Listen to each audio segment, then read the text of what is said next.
Can you go check the back door, please? Okay, choice of phone. I don't know which door that was. That's creepy. You have a pen for your You know what's so defense? funny? We were sitting here downstairs one time, right? And this is what he just said. It was creepy. We were downstairs watching a movie. We heard the sound upstairs in his house, like that. He looks at me. He's like, "Oh, it's just probably the wind." No fucking wind, nothing or anything like that. It was just him, just trying to be like, "Oh, I don't want to disturb like the forces upstairs." Really, it was. I didn't want to get off the couch and go upstairs to look and investigate the person who investigates the sound is always the person who gets killed. No, they just say, "We'll be right back." Which is why I sent Brandon.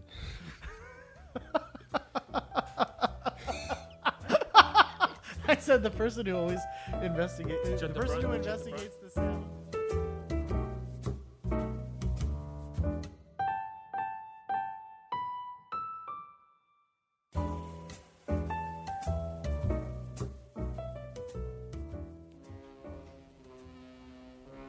Come play with us, listeners, forever and ever and ever. Oh, just for season 3.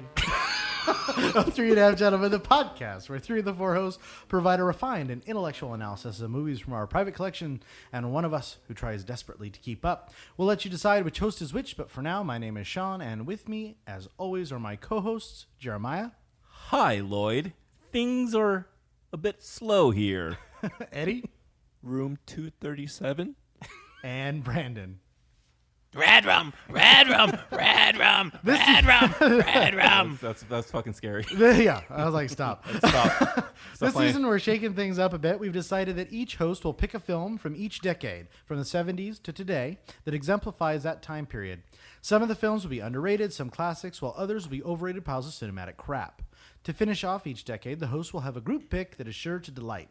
As with every review we give, our goal is to answer one simple question. How many drinks does it take to get through the film we've just watched? At the end of the podcast, we'll rate the movie based on a scale of 0 to 5. 0 is the perfect film that you can watch stone cold sober, and 5 is a terrible film that leaves you plunging your face through an axe-destroyed door. Oh, wow. In addition to our Wow. review, we always pair our selection with a cocktail that we hope will enhance the viewing experience. This season, we want to focus a little bit more on the cocktail, so please feel free to shake, stir, or mix the cocktail that we've chosen and settle in for what we hope will be an engaging review.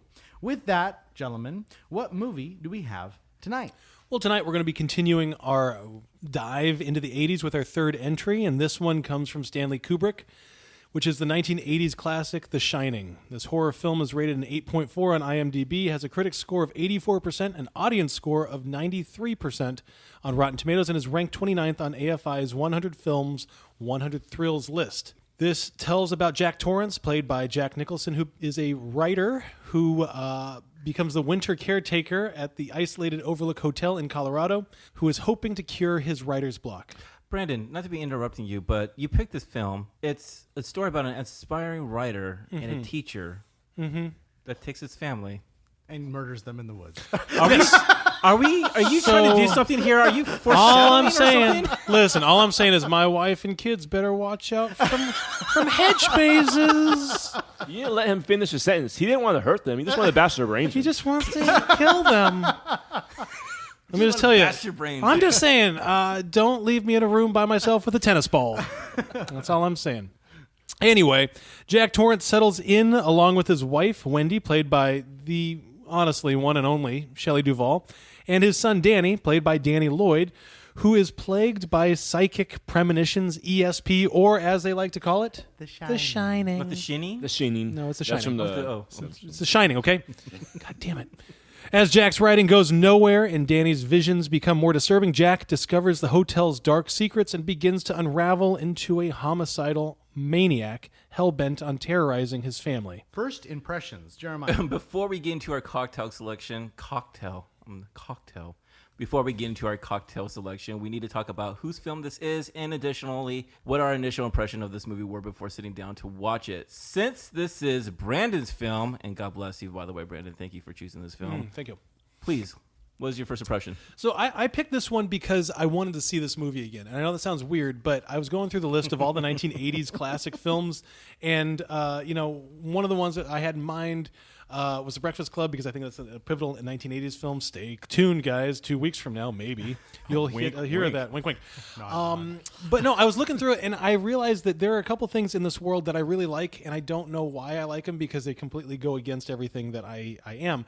And I mean that in the sense of horror movies. Like, I hate horror movies, but I like horror movies at the same time, because they just, I hate being scared, but at the same time, there's like an interesting Would you thrill say you to have it. a love-hate relationship? I feel with like them? I do. It's a very love-hate. Very much like the relationship between Jack and Wendy. But no, I wanted to see this one again. It's a movie that, it's hard to just say, hey, I'm going to put this in just for fun and kicks. But if I'm watching it for a purpose, and not only a purpose, but when I watch movies for this podcast, I really try to dive deeper than just kind of a surface level watching. And so I really wanted to watch this one again. And so I picked it. It's, it's a classic. It is a movie that I've seen probably 2 or 3 times before watching it here. And honestly, I was lukewarm about it every single time I watch it. I never really understood the hype about it. And so I really wanted to kind of test it again and watch it again. So my first impressions were kind of expectations of being let down. And then I watched it and realized, holy shit, there is so much to this movie, not just in the crazy, wild fan theories and everything, but there's so much quality in this film that I think I finally understood why the movie is kind of the classic, the cult classic in a lot of ways that it is, that has been since its release in 1980. Ed, what do you think? It's a pretty good first impression. The entry scene, for some reason, I was like, oh my God, is this going to the Mammoth? I go to the Mammoth with my friends all the time, and is this what's going to happen if we're stuck out there? This was a movie that I put together a few movies in my head that I just know I have to be mentally ready for, and this is one of them. And another one would be like The Abyss, and then there's another one, The Shining, and then also The Thing. Like, I think so you got to prep yourself. I have to prep Yeah, myself, but The I enjoy them, and it's between this and The Thing. I kind of can always like have them bunched up with each other. But first impression, I was giving this like a high movie in my movie ratings, because I just know this movie has always been up there for everyone. But overall, I was always afraid to say it, but now I'm happy that everyone feels the same vibe. I was a little bit lost always in this movie, thinking like, well, where are they gonna take it?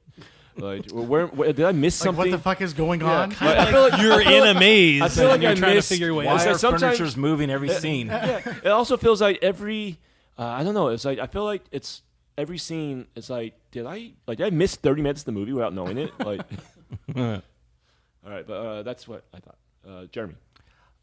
This was that one movie that you pass in the video stores and the movie store selection when you're about to rent something and you see the face cover of Jack Nicholson and his face through the door, and you're like, oh, I shouldn't be watching that movie, And then I remember going to like record stores and whatnot. They usually see his face in a poster. Oh yeah. And I remember I bought that's- that poster too when I was little. I was like, wow, that must be cool. Scared the crap out of me. Yeah. In our room, bro. And this movie is, I'm going to say it's probably one of my favorite horror movies ever made, because I just think it's a movie that you don't know what you're watching and you can see something different every single time. It's not the typical jump scare type of movie where it's going to fuck you up or something like that. It is a tense. It's a mind fuck of a movie. Yeah, it really is. It really does. And so my first impression when I first saw it was probably like on like regular TV show, and just that whole axe scene just totally just changed everything. Like, that movie really fucked me up when I was little. I was like, wow, I need to see this movie. Little mom doesn't know about this. So I had never seen this movie before about probably a year ago, and Jeremy forced me to go through all of these horror movies. When like he The says Thing, forced, How that was just like we had dinner. Did you and like we decided to watch movies that, what made Jeremiah, who is he Jeremiah? is, I guess. It's not. Yeah. Fucking name, bro.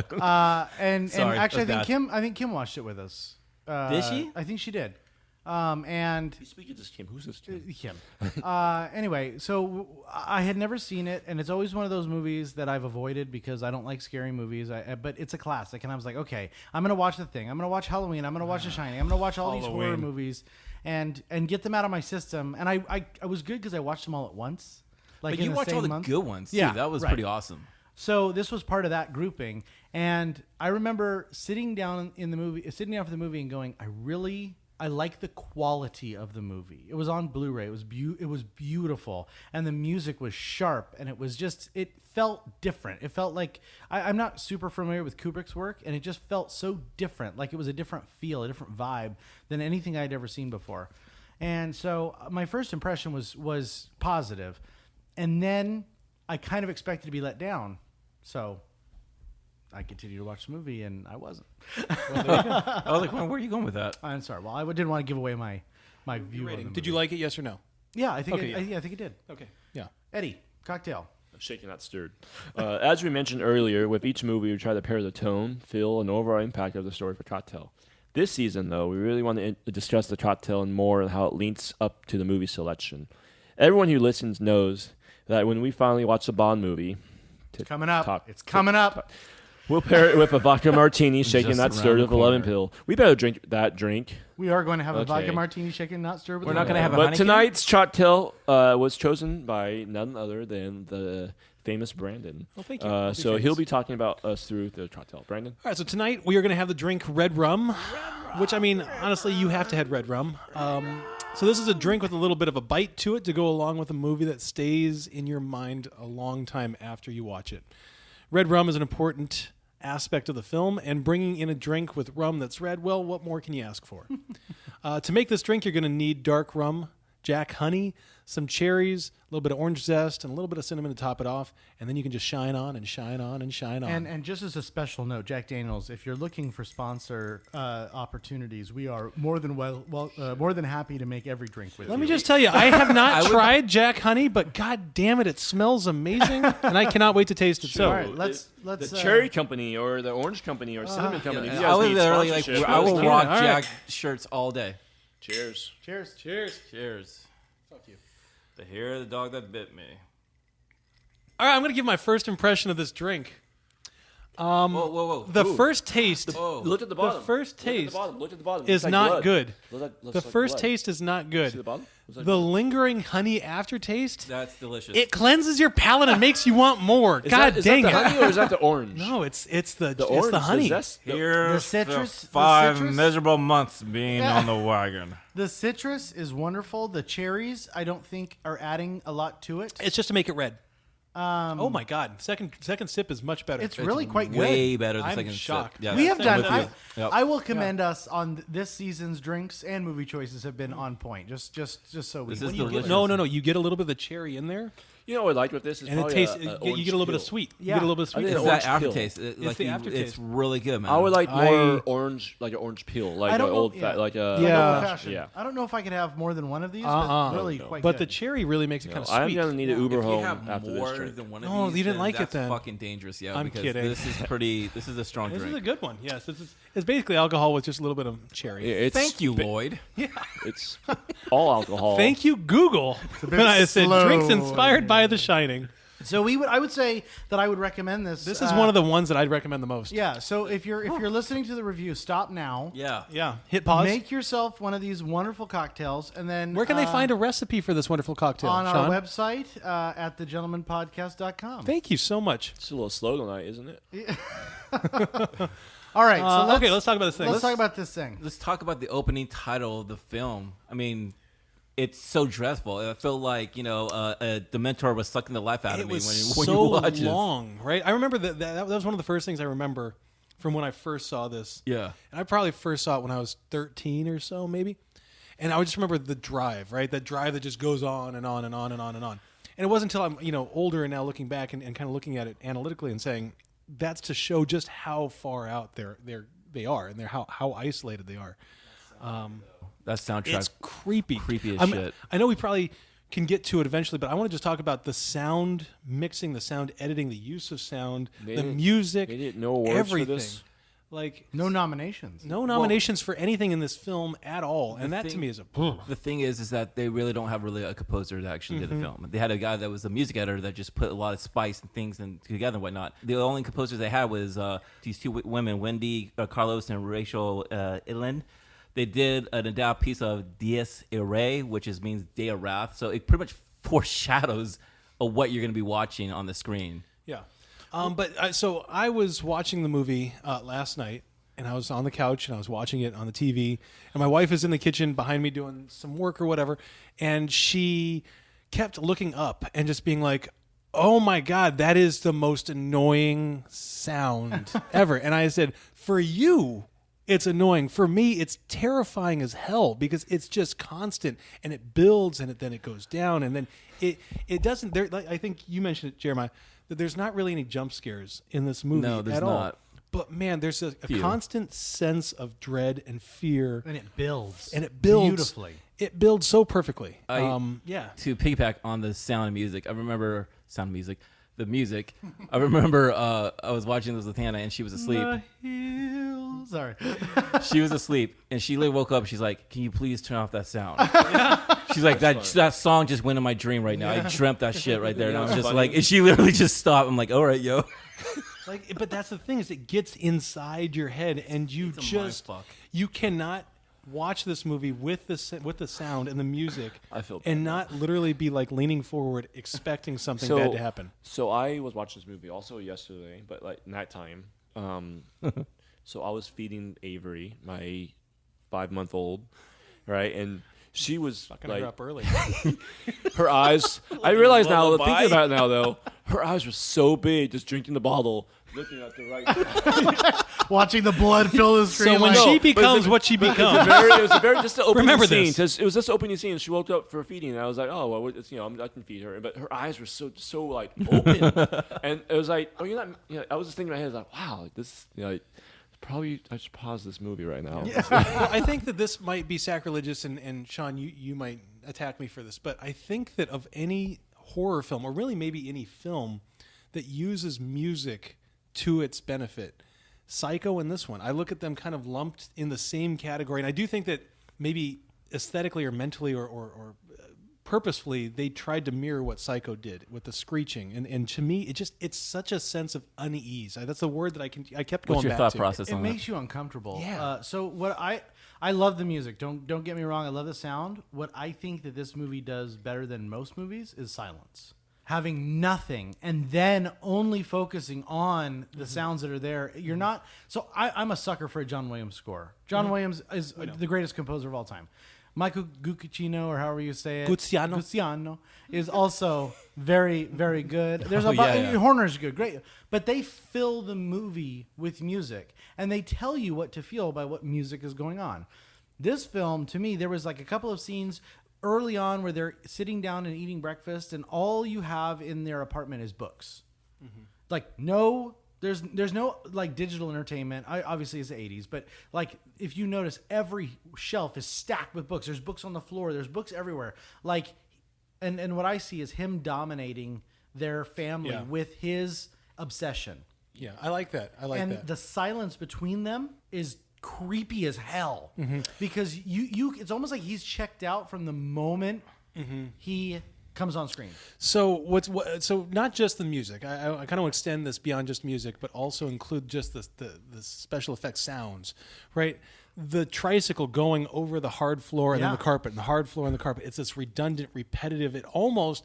I don't even think it's almost. That's exactly. It drives you crazy. Go insane a little bit to understand. And yeah, for 2 hours and 20 minutes, you're getting that cabin fever that Jack and the family are getting. And how you see it, how it's shot. It was like the first time using like a Steadicam.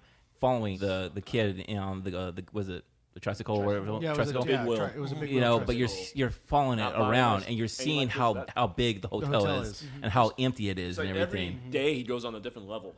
It's crazy. But I honestly think that hotel is like a labyrinth, man. I think that's so interesting. I'm sorry, I didn't mean to interrupt you. No, I just think the hotel is just like this labyrinth vibe. But you also have every scene that he's typing.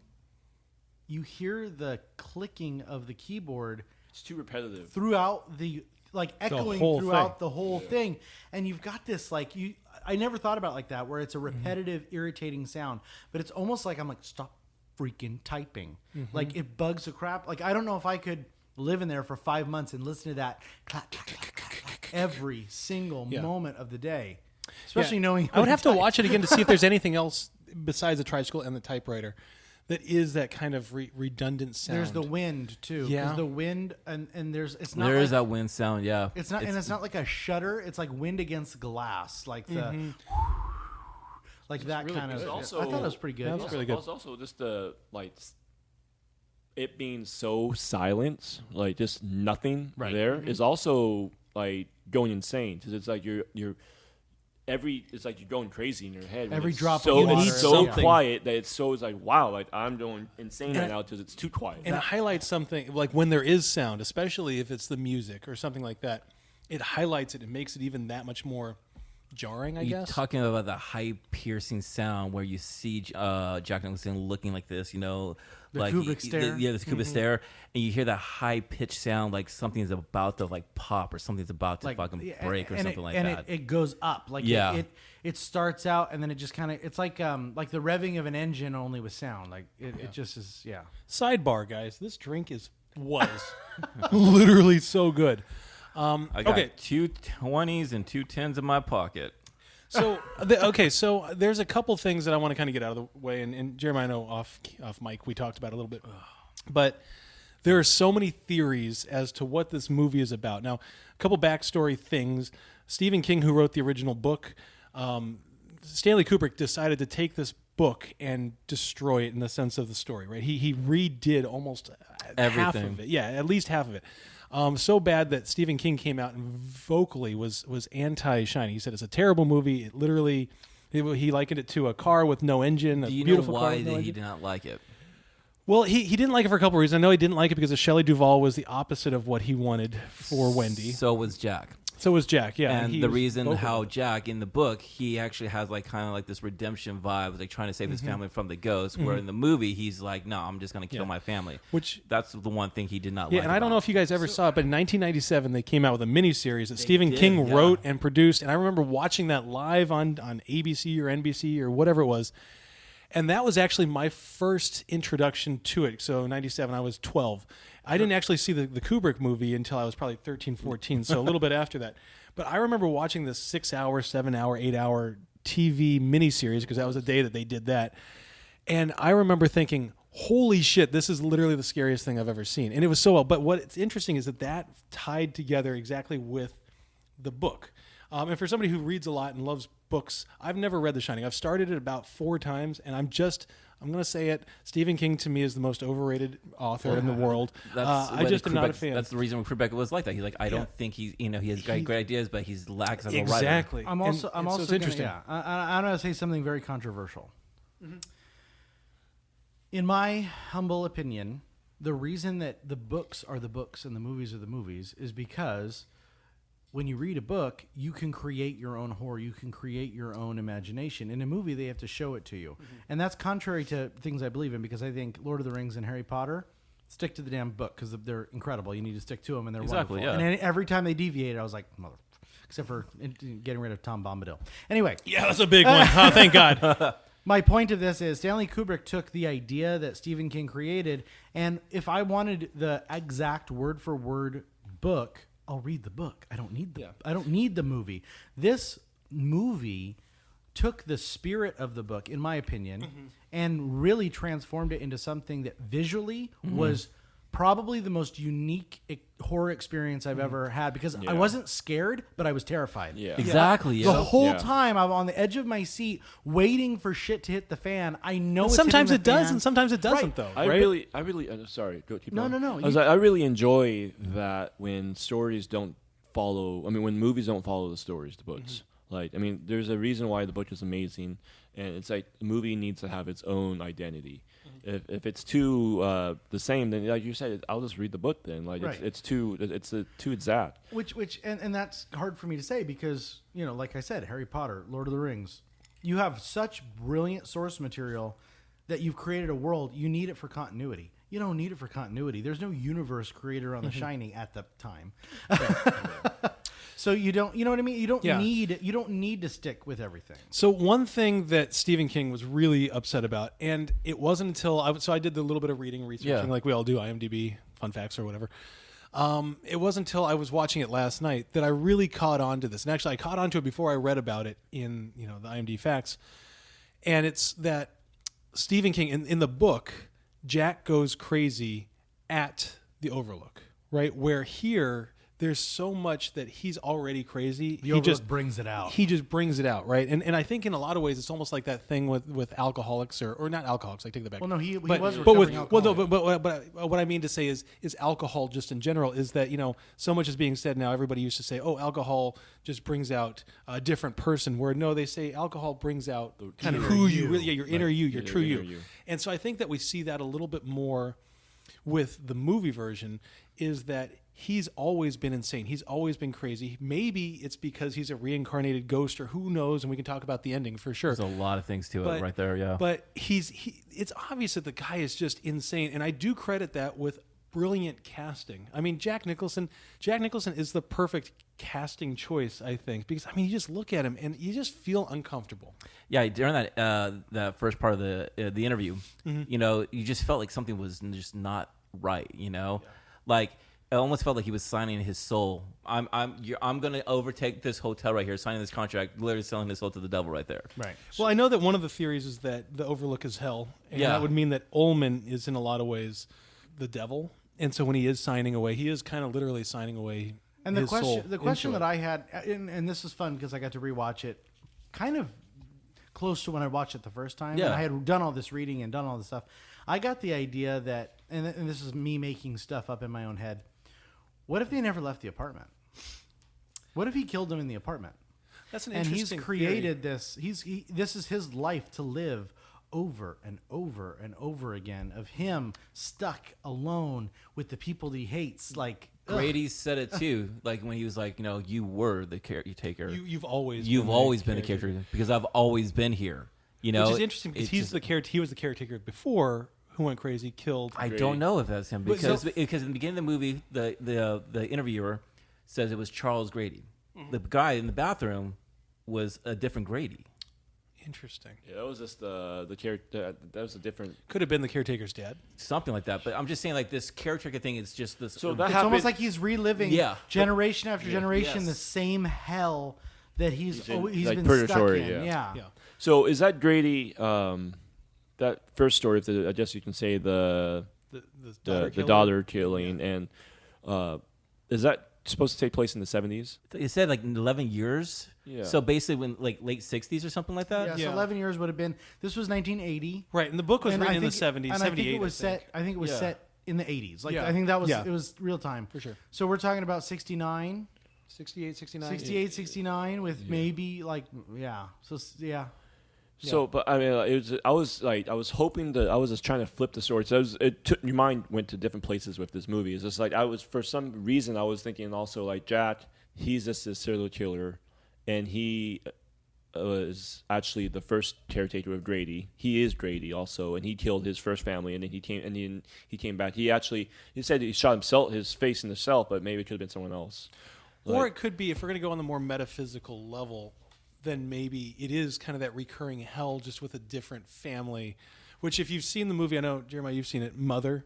I actually no, I have not. You have actually, not. Well, no. okay, it's a trip to fuck I heard it's movie. a trip of a fuck movie. So I I don't want to part spoil 2 of it. this movie though. I don't What want to was spoil it, but to me, I feel like there's a lot of comparison between what happens at the end of Mother and what happens maybe with this theory that it's this reliving in a different form of the same person, the same situation where it's this recurring hell. It's this maybe even Well, could you something think else. of a more torturous situation than being literally stuck somewhere, Isolation. and you can't, like, you have this dream of writing this novel, right? You're trying so hard to do it, and literally the words won't come. And they're never gonna come. And No matter how many times you write the same beyond sentence, purgatory right there, yeah. it's not coming Yeah. out, and you're stuck, and it drives you so insane that you kill the things you love the most or hate the most, depending on how you want to look at it.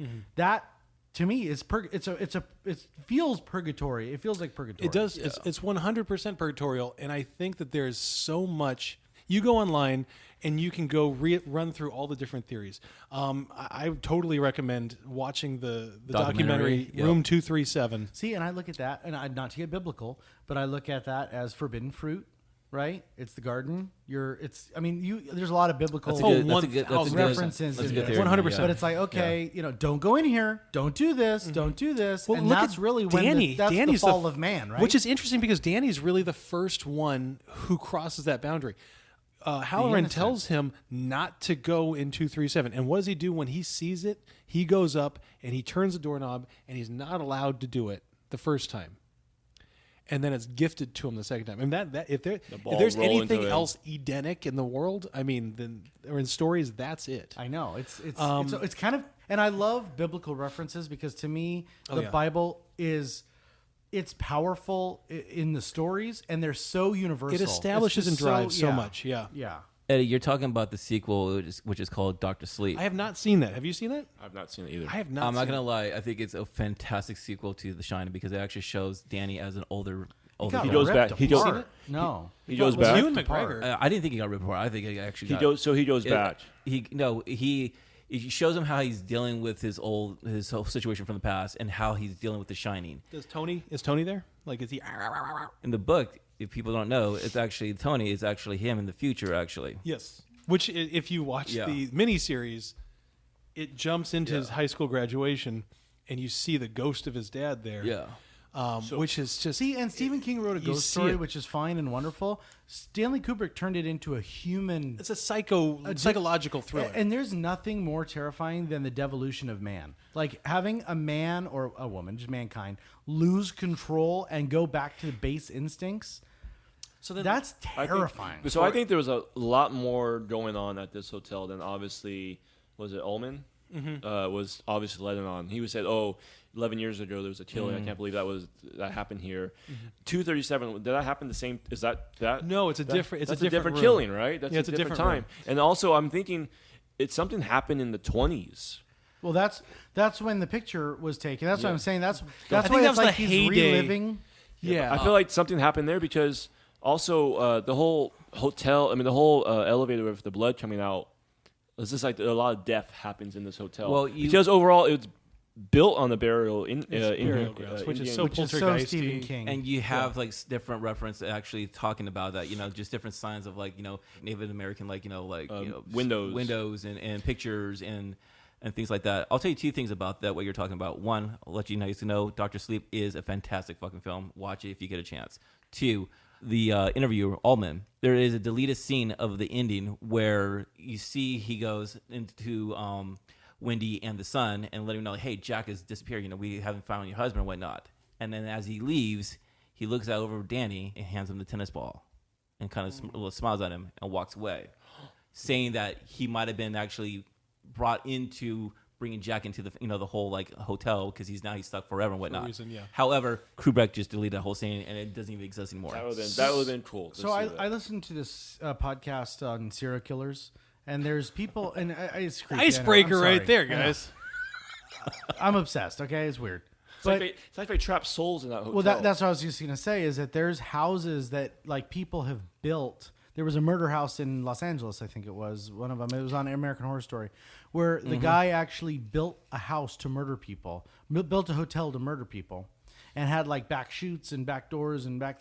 It's almost like this hotel is the entity that's consuming like bad people, like it's drawing them in and then turning them into their worst people. You're right. Their worst Yeah. selves. Well, I mean, so I'm going to call out a book that Martin Scorsese is, thank Godfully, turning into a movie, and it's his next movie after the one he's doing now. But it's Devil in the White City, which is based on true event, what happened in Chicago.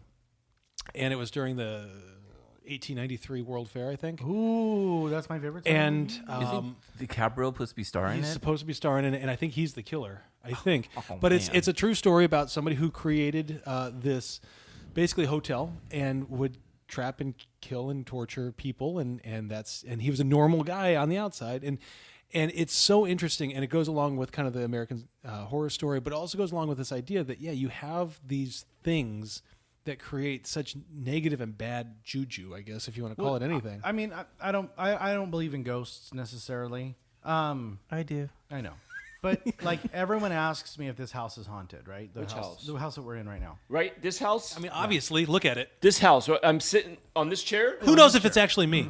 And I've been in houses with like pressure and presence, and it feels different. This house does not have any of that. It's very calm and very nice. This house speaks sometimes late at night, or as I recall, sounds. Jeremy was a roommate here. I remember, like, you would just hear sounds like Let's hear it from the other side. like that. And you're just like, oh God, I'm just gonna put my bag in front of the front door because they can still go through. Those are just old house sounds. Yeah, okay. That's what he says. He doesn't make me feel. My point of this is to say that I think that there are places that have bad juju, that have like this feeling about them, and I think that's a bad vibe almost. and that really came out in this film. Like that really, it really gave you the idea that this hotel was haunted with memories, not necessarily with ghosts. You know what I mean? So that kind of gets me to my question I want to ask you guys. And I was struggling with this as I was watching it last night. And it's this question of, is this hotel actually haunted, or is it all in Jack's mind? And then part two of that is, Can't be in only Jack's how can... Yeah, that's the thing. 'Cause Danny So part sees two, why does Wendy start seeing things at the end of the movie? 'Cause Like, she why finally- hasn't because she she- finally because seen she it finally be- sees it. So I don't think she does. I don't think Wendy ever sees anything. I think she's paranoid because she sees people. She sees her son and her husband deteriorating rapidly, and she starts. She stops when she sees, the infamous dog bear scene, which if you want to look it up, go you Google it or whatever. But guy when getting she sees there's literally a response. She gives a response. but don't you think she's imagining it? Don't you? I mean, No. I feel like she sees it because a flip or a switch has been flipped. You get Yeah, it? like it's almost kind of like the whole it's now you see it. The like veil, the visor has been lifted. Yeah, the veil lifted But my and question is everything like why. So in that case, I think- part one question is, yes, there are ghosts. It's not just Jack's mind breaking down. But why is she seeing it now? That's my biggest question. I think also, you think for me is they were all going a little crazy, and but she was handling it different. You can tell as soon as she got on the intercom, she was so happy to talk to somebody who gave her attention with the other guy. Really good point. Like yeah. that was so she was talking about stuff that's like, so it's really cold outside. I mean, like she was dying. she was dying for someone to talk to. Really so good point, what's though, really no? and he was piggybacking so- off what you said, they're alone. They are alone at this hotel, but they're also individually alone from each other because they don't communicate together. Like, It was not a good They don't recipe have a because from the good very relationship. she went in there hoping to reconnect with Jack, and no, never it gives never her the option. never an option at And that's all. what She was I- alone yeah. as soon as they shut the doors. She was alone. I'll answer to you guys' question of why she finally sees it at the end. It's not because she finally sees it now I'm thinking about it. It's because the hotel finally wants her to see it. Because the hotel wants to prevent her to actually not stop her husband to kill the son. That's the whole point of the whole situation. The hotel wants the husband No, to kill but the I son. think that does the hotel. Does the hotel want a Danny or does the poltergeist thing. hotel want Jack? I think it wants Jack- Jack. no, hotel once wants souls. but the thing about when you watch part two, the shining ability is something that it's very present for those type of people. If you don't know, he actually leaves the hotel, right, and whatnot. That ghost still follows him. The person in the shower follows Danny until he learns how to actually challenge it. Kind of like an Obi-Wan Kenobi. God because dang it, spoiling the movie because I'm watching it this Halloween. Sweet, do that. But I'm just saying that it's because the hotel wanted to prevent her to not, save her son. That's the reason The why. hotel was trying to capture her too. Yeah. I like the idea. So it's that. almost like a haunted mansion from Disneyland. It's like we The want to ghost have as will many follow you home. souls or as many ghosts as possible. Is 999 gain. ghosts. Thinking of it that way makes more There's sense with always the movie. room for Mhm. one. Like, Yeah. because the lead scene that Jeremy was talking about, like, the main manager was going to give a ball to Danny. Like, that would have made so much more sense. But I'm a little kind of more. glad it never went like that Yeah, because just leave me with questions As up my I was going to head. say in the end of my summary is like the unknown is more scarier than just actually having like an ending. So I'm gonna throw another little bomb at this. Okay. So there's a point where Jack asks, or basically says that he would sell his soul for a drink, and then right then Soul- the bartender. drinks comes The up. shows hotel up. was right there. So the question is, does this place actually give you your deepest, darkest desire? Was Jack searching for a story to write? Well, it's interesting in the book and then the miniseries because I'm like I said, haven't read the book, but I've seen the miniseries which Stephen King wrote. He turns his attention to telling the story of the hotel. So he actually the whole all work and no play makes Jack a dull boy, which I do want to talk about that because that to me is one of the freakiest moments in the whole movie. But he finds his story in the hotel. Like the hotel is his story. He starts to retell the story of the hotel, and then kind of get consumed into that as a playing character, I think. And if you watch that scene where he's typing in and Wendy comes in and goes, "Hi, hon," and she interrupts him, you see this book of like newspaper clippings of the book. So he's been researching. He's been the researching. hotel. That's why he sees great. He's like, "Didn't I read you in the papers or something like that?" Because he's been reading about it. And I'll tell you this much: if you watch that scene, I'm talking about labyrinth type of scenes and whatnot. If you watch that scene closely in the background, you see the chairs and the tables disappear every scene when they're talking back and forth. It's a mind fuck of a movie. Continuity. Yeah. And with Kubrick, But that's intentional.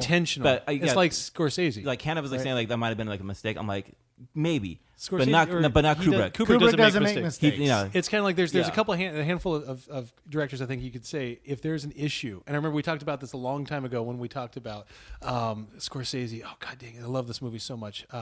Shutter Island. Oh yeah. Right, is the Intentional- continuity. Yeah. And that's what Kubrick does. I think there's three directors that come to mind: Scorsese, Kubrick, and Fincher. Fincher, right? Is that they do so many takes. There's no way that anything is accidental. No way. Exactly. Which is why I think there's so many theories about what this is. I think his going name on. was Bob Gale, and he did a lot of Kubrick sets.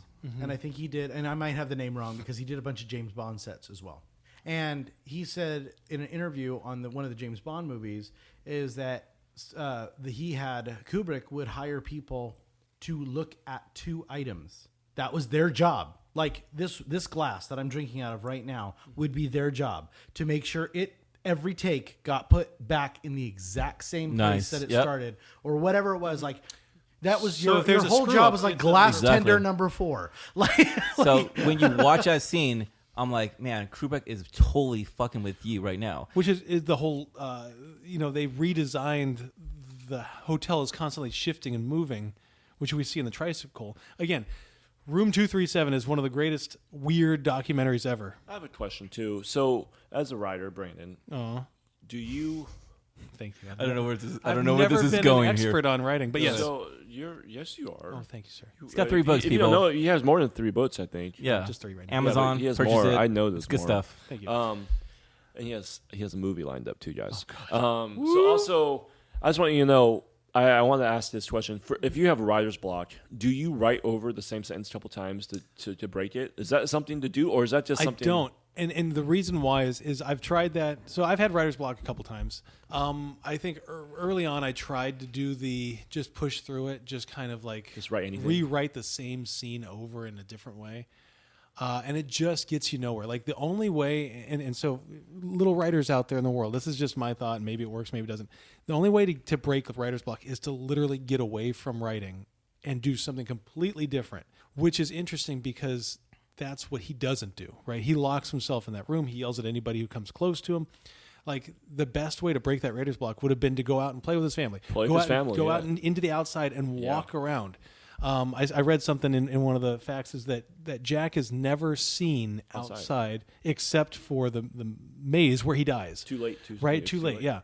So no, as a writer, writer's block is a real thing. But yeah, the idea of just constantly writing over it and hoping that's going to unlock itself definitely has not ever worked in my opinion. Now, I do know other writers who have done something like that, and they're able typing to the same sentence a couple times. Yeah, like one thing that I talked about with a couple of writers is that what they'll do is they'll take their favorite short story novel and they'll literally copy it word for word for the first Finding chapter. Forrester.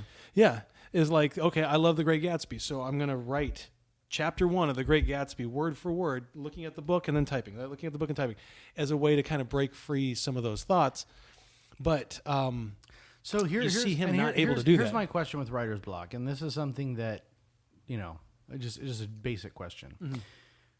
Do you get stuck? Do most people get stuck on the formulation of sentences or the formulation of story? story, 100% story. I believe that. But as you're watching this film, you see Jack playing with a tennis ball. Yeah. Like, he's like distracted or something like that. Like he's doing everything opposite than what he's supposed to be doing.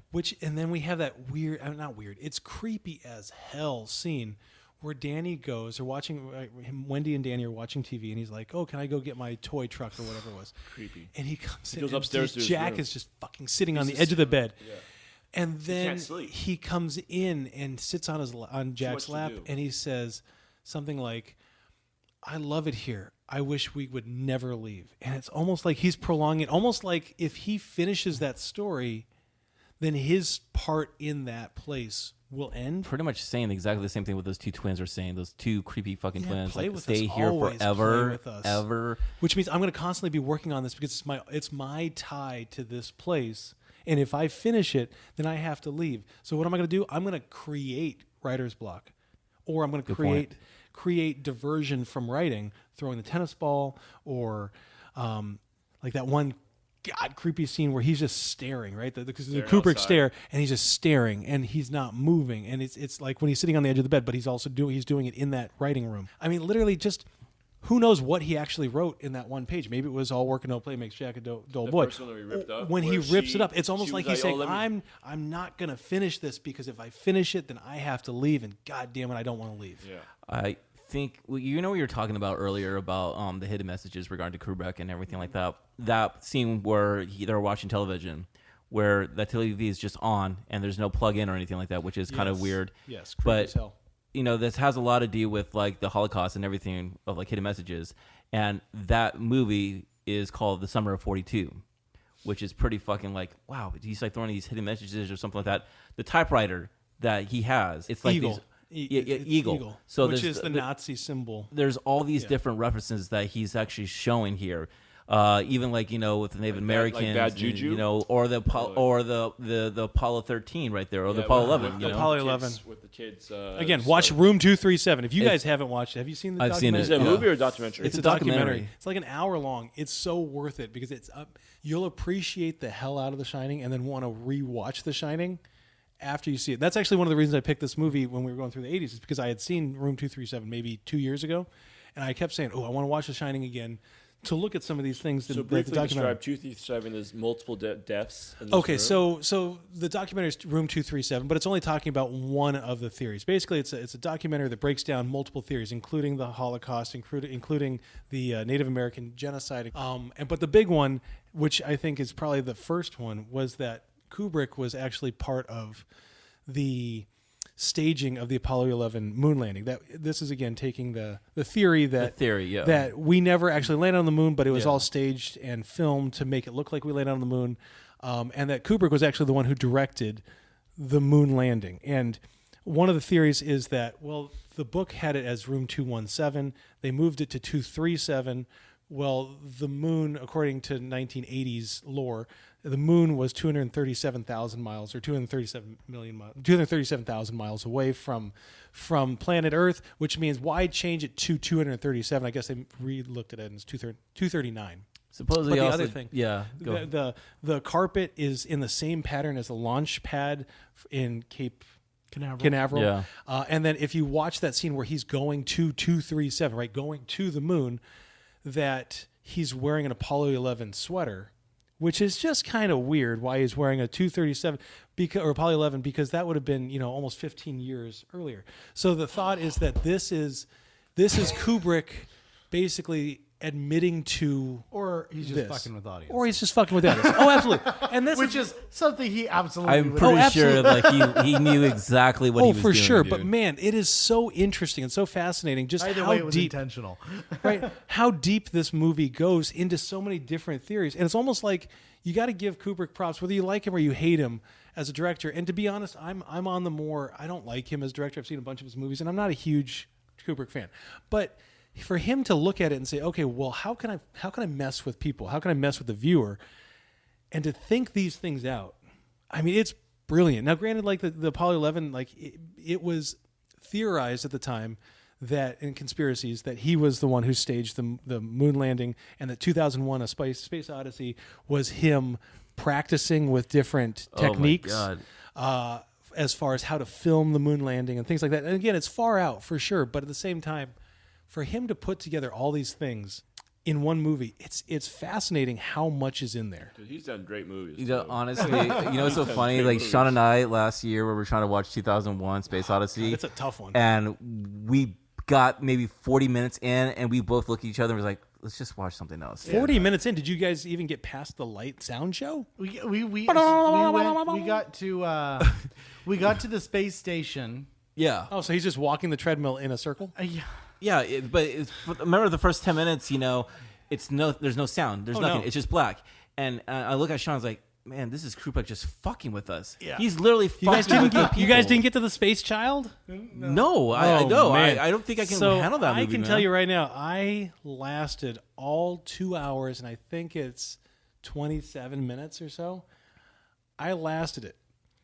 And I hated every minute of those 2 hours. I will and finish that movie 27 because that's one of the 5 I have left on the AFI list. Oh, God. The ending, and I know that it's brilliant, but fuck it. Let's talk about the Overlook Hotel, because have you ever noticed in the beginning of the movie that you see kind of the aerial view of it, of the hotel, but you do not see the maze next to it, which is kind of fucking crazy. Again, it has this whole labyrinth vibe to it, man, because that maze is not there. Maze. It's a almost big like maze. it's almost like the hotel is the maze, and that the maze outside the hotel is Or just is kind the of maze the mind? and it's almost like the hotel is the I would maze. say that, but Ullman, I don't know. Ullman or Ullman, Ullman, they yeah. did go past it, saying, "Oh, this is a great attraction to see this." When they were walking, you saw the little maze, and that's the first time actually I was like, "That's the maze." Like it's almost like a shit. Like don't like, and instantly the mom and the son went in there just to play. Yeah. Right. But you could see at the same time, it was weird how they were in there, and Jack was looking he was looking at like a table like this size, and it was a picture of the maze. and he's watching and he's them. watching them move. That was such a cool it was fucking so, shot, It was dude. like, what? Like it was so many different areas you could take that with. Okay, so let's talk. We're running short on time. I want to talk about 3 things before we can talk about other things, but I want to talk about Wendy as a character and the fact that I think that she was she had battered wife syndrome, where she was triumphing. By the end of the movie, she was trying to escape. She was triumphing over Jack. The second thing is I want to talk about Scatman Carruthers and his little character kind of coming back and trying to save. He was on the vacay, people. man. I felt so bad for him. Right.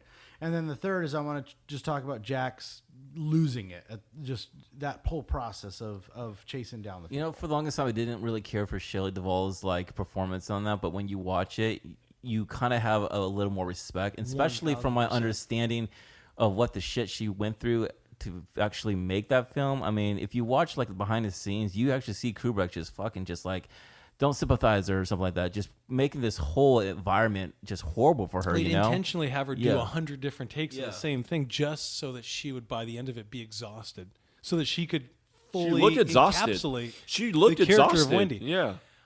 So I mean, looking at her though, she played a great. I don't know if it was how she was supposed to play, but I could see how Jack was annoyed at her just by talking. Well, she's so passive, and I think that's kind of, Sean, what you're saying. And it bothers me. It bothers me so much. She's passive because I think she's abused. Yes. Mentally, 1000%, physically. I think she is beaten. We see that the best, I think, when she brings him breakfast in bed.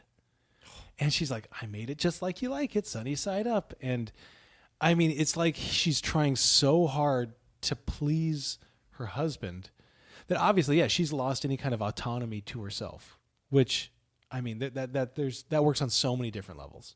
But I think with the problem with King and why he did not like Shelley Duvall's character, because I guess in the book, she's not, this damsel in distress type of character. She's like this big type of mother that takes care of her child and everything like that, and just completely the opposite of what you have on the book. But my thing is, and I don't agree with it, because I think Shelley Duvall, I don't think a lot of actors can actually do what she did in that movie. No, yeah, agreed. Sorry.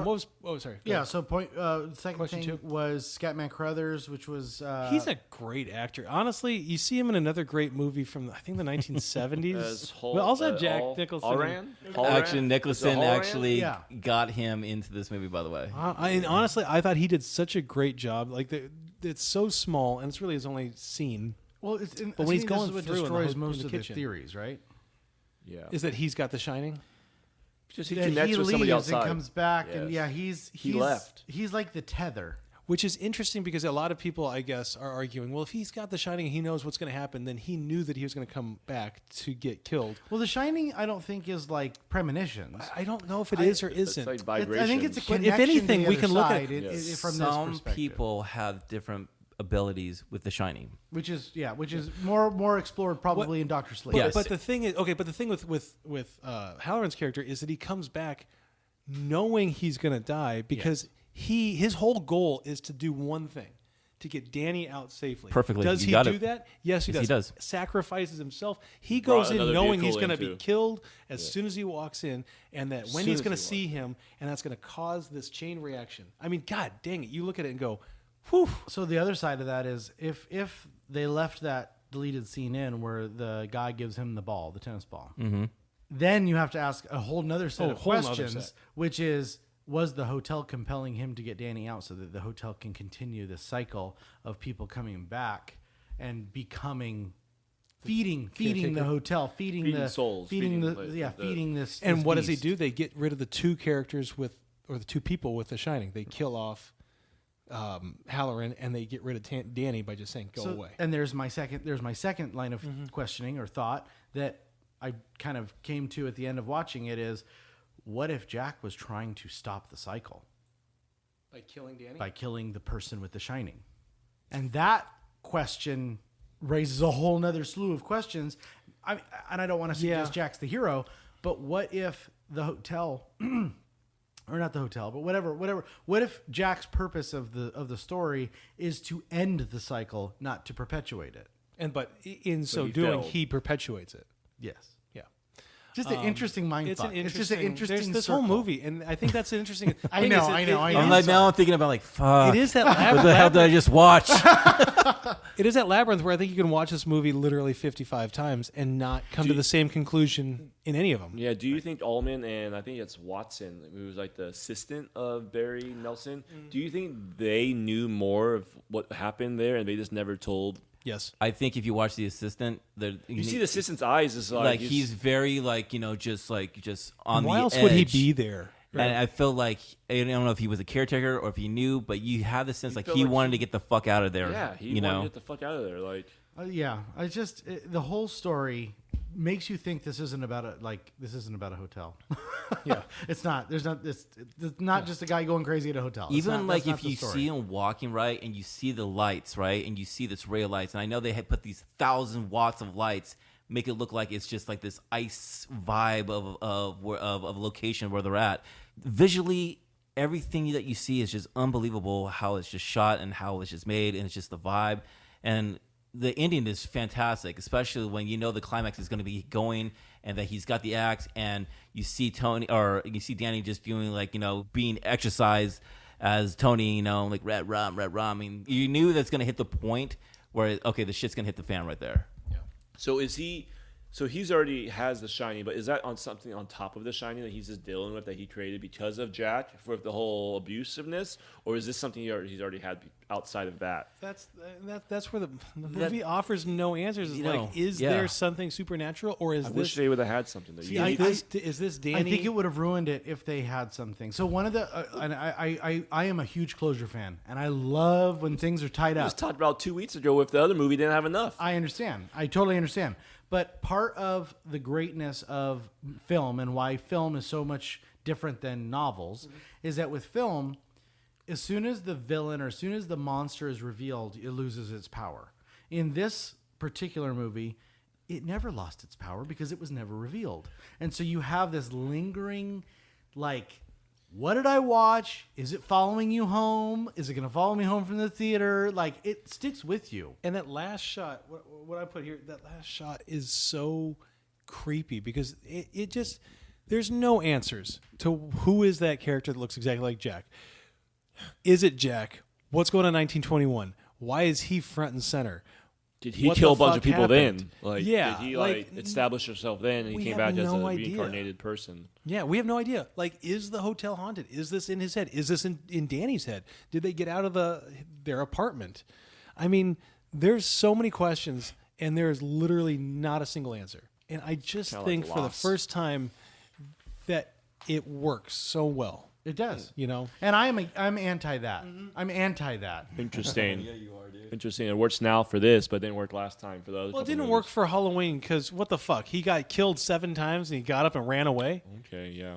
I like how you play there. So I'm also thinking though, do you think Jack abused Danny in that room? That when Danny came out with sucking his thumb, or was it something else? I think it was something else. But I think that it could be read as because it could Jack be was read. asleep. I'll tell you this much: there's evidence of like him that he's not done this once, because the mom said that 3 months ago he did this to Danny and whatnot, and then when he talks to fucking Lloyd, the bartender, he says, "I never let a finger on him." Okay, I did, but that was 3 goddamn years ago. So there's evidence that he's actually not. That wasn't his first time. Right. And it's almost like A momentary loss of muscle coordination. And I'm not going to I'm not going to blame alcoholism, but the fact that he's a recovering alcoholic, he could be bipolar. He could have blacks out. I mean, there's a whole nother realm of this. I don't know. It's just I think we could talk about this movie for 10 hours. I mean, that's just the reality. I do feel like he's a little bit bipolar because you see 2 sides of him sometimes, and then the other side is like pretty much dying off the good side of him. That's whatever's left. And the other side's popping out. I don't know if you ever had the shining ability or something like that, but whatever it was, like the hotel wanted it, and he wanted to actually, take Jack into the hotel. Mm-hmm. Yeah. Whew. Goodness gracious. Now, that brings us to the NR review. No, I'm sorry. He's talking through his that finger. brings us to the NR review. Now it's time of the podcast where each of the hosts provides his score on the following scale. Eddie, can you please provide that scale, please? Yes, 0, the perfect movie. You don't need shit to enjoy it. 1, a feel-good first cocktail. 2, a happy buzz. 3, an Uber or lifting home. 4, a rough morning walk to shame. 5, blackout, shit-faced, spring break drunk. All right, gentlemen. Let's start with... It starts with Jay. I like how you switched it up on me. Jeremiah. For me, The Shining is one of the best horror films ever made, and maybe the best, period. No other horror film I could think can bury itself so deep into your thoughts. I mean, the tension of it, the atmosphere of it, it's so thick, it cuts to the core. And the movie can't be solved after watching it over and over. I mean, the picture is stunning. The acting is nothing but short of amazing. And this is one of the few movies that is actually better than the novel. I believe this showcased on why Kubrick is one of the best directors of all time. And the film always just has this haunting vibe for me. I mean, the photo of Jack in the ballroom, I mean, it's like Damnation Forever. It's like it's looking back at you. And there's no answer here. And that just scares the shit out of me. It's like that's the unknown. And for me, that's more scary than anything. So this is a 0.5 for me, guys. I think this movie is just legendary. You don't have any answers in this film. And to me, that scares me more than anything, any horror movie out there. Yeah. Eddie, what you got, bud? There's so much to this movie. Even this room 237, I feel like that's a room of portal from hell. It's a movie that there's so many different layers. And there's many different layers to this movie that I feel like every time I watch it, I find something else in this movie. When Brandon selected this movie, I was almost thinking in my head, like, we're not going to have enough time to talk about this movie. So I'm almost depressed even watching this. And then my head is like, crap, now I have to watch this on one of my nights alone. Most of the time, because I know my wife's not going to want to watch it with me because this is too scary for her. And can't watch it with my kids, even though I tried feeding one of my kids. And this background music was there. Bum, bum, Yeah. bum, We didn't even talk about the twins and the flitching. This is 10. We could spend 10 hours on this movie. This is an hour podcast. Jeez. But I mean, this movie obviously holds down. It stays true to the name. It stays true to just the vibe. The music alone should deserve an Oscar, many awards. I'm surprised nothing ever happened here. I actually got Razzie Awards when it first came out. Critics. It's hard to give this movie a score that I feel like I just need to watch it again. Because I didn't give enough justice watching it the first time when I was already buzzed. This movie I love. I will watch it again. Definitely watch it if you haven't already. I think I watched it on HBO Max. HBO, if you're listening. I'm giving you a lot of vibes here of other people watching and paying that. Yeah. I'm okay with HBO Max, and if you want to watch, you can watch Dr. Sleep on HBO Max as well. Yes. Keep taking you up on that. This movie, very scary, different vibes. Give a score, buddy. I'm trying. I know you're trying to formulate it in your head. I'm not looking at the. I have. Because you gave me this this list of all the movies, just and pick I your don't number. I'm not looking at where it's supposed to be. Pick a number. And since we're doing how you did it, Sean, you gave it like a score of its own, and I like that. I like that score because now I think that might be something different. Fuck, you're gonna give it 2.37. What did you give? Jeremiah? What did you give, Jeremiah? I give it a 0.5. I actually think this is a better square movie than Alien. That's my score. Ooh. Okay, so I'm gonna give it's below a feel good first cocktail. I don't give many zeros. This movie is a 0.75. 0.75. 0.75. 75. A point. Well, Whoa. like between. Eddie, I'm proud of you, buddy. I was not expecting that, bro. I would expect him I like this 2. movie. This was a great movie. Sean, I don't want to say bring us home. Bring us to almost home. But definitely, I had to pause a couple times with this movie to just take a break. It's because it's freaky as hell. So I think that this movie does a couple of things better than almost every other movie ever made. Number one is it draws out attention for 2 hours plus. So however long the movie is, 22 minutes. 2 hours and 22 minutes. You are tense for 2 hours and 22 minutes.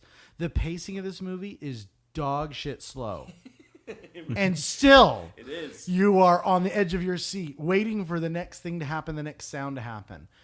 I hate horror movies. I will say that till I'm blue in the face. This is what a horror movie should be. It is terrifying, bone-chilling. Perfectly said. It gets right into the heart of who you are and makes you question everything about the reality of the movie, the reality of the characters. You're not distracted by poor acting. You're not distracted, except for Shelley Duvall. You're not distracted, and she was great. I just can't stand her. Okay. I'm sorry. You're not distracted by any ancillary additional music or any additional science or special effects. You're not distracted by anything. It's raw human people trapped in a freaking terrifying place dealing with their shit. I love the concept of this movie, and it sticks with you. And that, to me, you don't have many movies that do that. I don't know if it's... I think it's a 1.25. I think that it's if okay, I'm gonna be if it was a little faster pace, if it had a little bit more oomph to it, a little more drama, I think that it would have been higher or lower, whatever you want to call it, a better score. But for me, it fits that really great film. Everyone should watch this film. Everyone should appreciate this movie. But at the end of the day, it's not one of the greatest movies ever made. It's probably one of the greatest horror ever made, but not the greatest movie. 1.25. 1.25. Okay, so what did I give? A 0.75? you got 0.75. And you got a 0.25? 0.5. 0.5. 0.5. So it's weird. Going into watching this movie last night, I was expecting to give this somewhere around a 2.5 to 3, which I know is kind of weird since it was my pick of a movie, right? So I was like, again, I'd seen it before. I remember that I liked the miniseries way better. Yeah. And then I watched it as an adult looking at it analytically and critically. And the fact that I spent 2 hours or so after finishing the movie reading different theories and watching... You mean just thinking about the movie? 20 minutes of YouTube of them playing the film forward and playing the film backwards at the same time and seeing how things overlap. And freaking myself out to the fact that when my wife said, okay, I'm going up to bed, I said, no, please. So we went up and brushed our teeth together, and then she came and fell asleep on the couch next to me as I finished watching the movie because I couldn't bear the idea of being downstairs by myself on a couch with my dog, which, to be honest, that dog won't do anything. and I just didn't want to be alone, right? And I think it's the same thing that when I woke up and when I was going about my day today, I was still thinking about this movie. It stuck with me. And Sean, I think you said it the best. Not many movies do that anymore, or really in general. Like they're forgettable. And I think that honestly, horror films or scare films or whatever you want to call it, thrillers even, they don't stick with you, right? They're momentary scares and then they kind of leave you. But this movie did something completely different, and it changed my expectations completely. And when I finished watching this movie, I said, holy shit, I don't know if I can watch it again soon, but I can't wait to watch it again to see how much more I see of this movie. And I think this is a movie that you can see 50 times, 100 times, and see something different and something new that you've never seen before. You do. And that, to me, is a mark of an unbelievable film. I think that not only is this film parodied, we actually talked off mic about Ready Player One. This is a film that's made fun of. Parody? Or would we call that an homage? It would be an homage, I guess. Parodied, I guess, would be Toy The Simpsons Story. and Toy Story. We Yeah. see the homage throughout. this movie does so many things that we didn't even talk about, which is Room 237, which is the woman who changes from beautiful to this old, hag of a woman. We really didn't get into the details. We of didn't the get into the damn details movie. because we didn't talk about the twins, which, I mean, God, I can't see a corridor in a hotel room or a motel room, which I guess it wouldn't be a motel, in a hotel room without seeing two little girls or thinking, oh my God, what if I see two little girls there, and then them hacked up 2 seconds later. Like, this movie has affected me since I first saw it when I was 13 or 14, 20 years later. And to me, that is a movie that is resonant, and it will resonate throughout time. Is it a perfect movie? No. To me, the ending, it went too fast. Like, all of a sudden, Jack is just frozen. Oh, my God, what? But then you get that last shot, and you're like, holy fuck, I don't even know what to think at this point. So because of all of that, I'm going to go ahead and agree with Eddie, which I know doesn't really happen ever.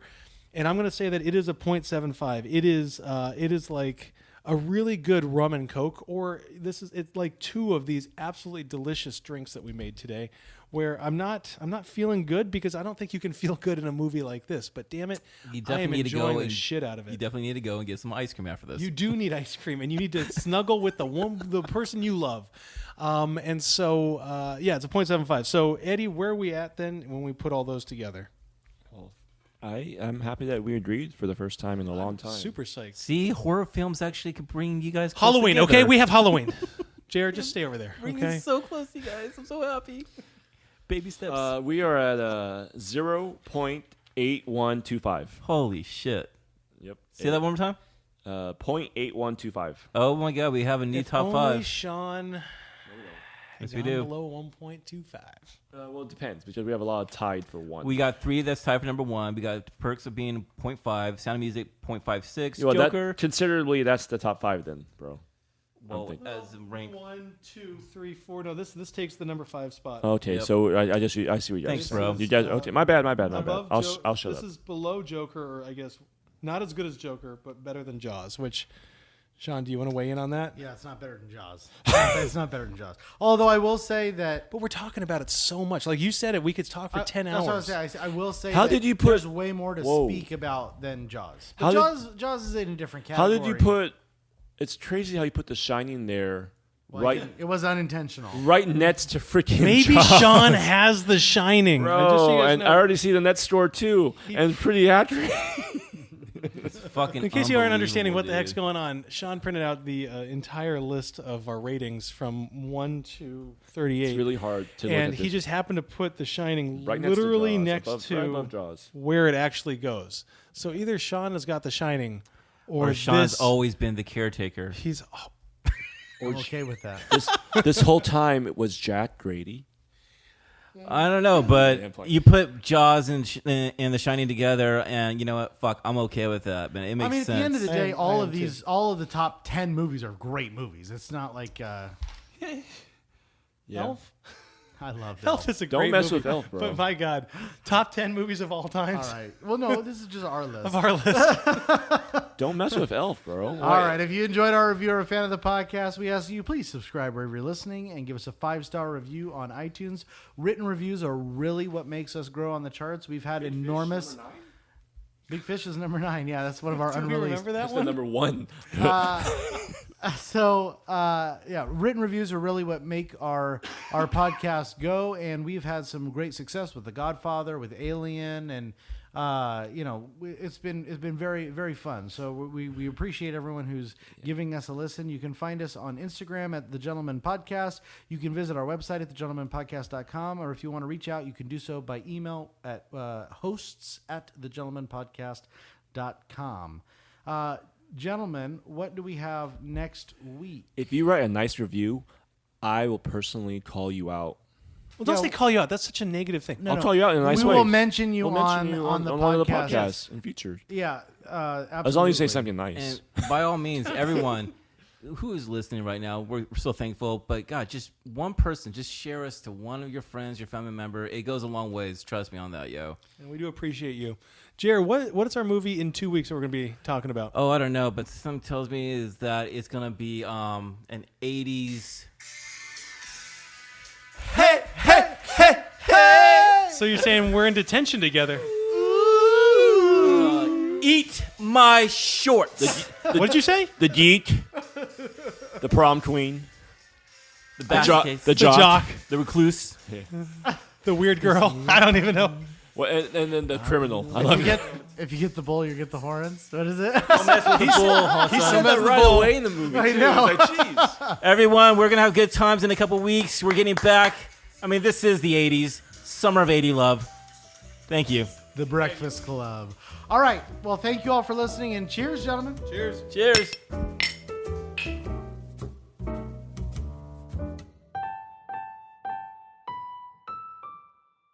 I'm going to be honest. That was literally one of our best ones. Not as good as Point Break, I would say. I Got it in there. Oh, he got it in there. I think the Goonies. Yeah. I think the Goonies was better. What? Fuck you.